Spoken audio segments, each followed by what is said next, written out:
Municipal ఎన్నికల్లో Congress BJP మధ్య ప్రధాన పోటీ అన్నారు కేంద్ర మంత్రి కిషన్ రెడ్డి. కేంద్ర నిధులతోనే మున్సిపాలిటీలు, గ్రామ పంచాయతీలు నడుస్తున్నాయన్న ఆయన మున్సిపాలిటీలకు రాష్ట్ర ప్రభుత్వం చిల్లి గవ్వ ఇవ్వలేదని విమర్శించారు. పెద్దపల్లి జిల్లా సుల్తానాబాద్లో ఎన్నికల ప్రచారంలో పాల్గొన్నారు కిషన్ రెడ్డి. ఈ ఎన్నికల్లో ప్రధానమైనటువంటి పోటీ భారతీయ జనతా పార్టీ కాంగ్రెస్ మధ్యలోనే ఉంది. కాంగ్రెస్ పట్ల ప్రజల్లో తీవ్రమైనటువంటి వ్యతిరేకత ఉంది. మరొక దిక్కు గత శాసనసభ ఎన్నికల్లో ఇచ్చినటువంటి హామీలు కానీ గ్యారంటీలు కానీ పూర్తిగా వైఫల్యం చెందింది. ప్రజలు అనేక రకాల ఇబ్బందులతో ఉన్నారు.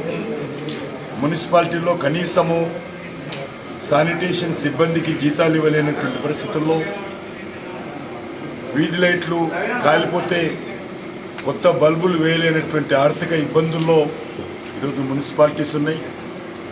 గతంలో 10 సంవత్సరాలు పరిపాలించినటువంటి బీఆర్ఎస్ పార్టీ కానీ, గత 2.5 సంవత్సరాలుగా పరిపాలిస్తున్నటువంటి కాంగ్రెస్ పార్టీ కానీ కనీసం మున్సిపాలిటీలకు చిల్లి గవ్వ కూడా ఇవ్వలేదు.